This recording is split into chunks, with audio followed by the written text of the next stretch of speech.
Тази обитавана къща има документирани паранормални явления още от преди 250 години.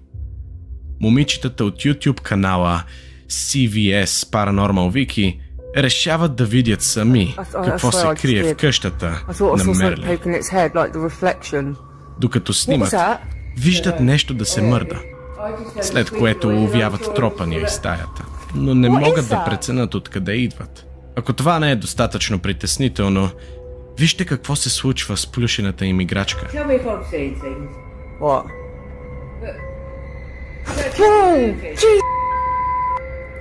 I was pointing it, I saw it. I saw it out the corner of my eye. The camera was facing it, I got that. Did I just see that again? I don't know if I was... Oh my... Тя помръдва и момичетата се шокират. Каквито и духове да има в имението, не мислим,